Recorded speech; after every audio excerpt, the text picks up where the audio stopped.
Hi folks, Jeff here with today's tech tip.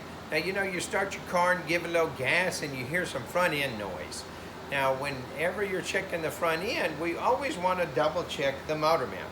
This is a motor mount, and as you can see, this thing is all wobbling around and it's actually broken in here. And so as you press on the gas pedal, it allows the motor to torque over, and that creates a noise that sounds just like a front end noise. So whenever you're checking your front end, be sure that they double check the motor mounts. And let me show you where this is. This is a lot of work to get to these, and as you can see, we've taken off a bunch of stuff here and all the way down to here. So what we have to do is we have to actually support the engine so when we take that loose, it doesn't fall. And so it's all the way back down in here. And now what we do is we have to put all this stuff back together now and get this back up on the road. Well, that's today's tech tip. As always, I appreciate you watching.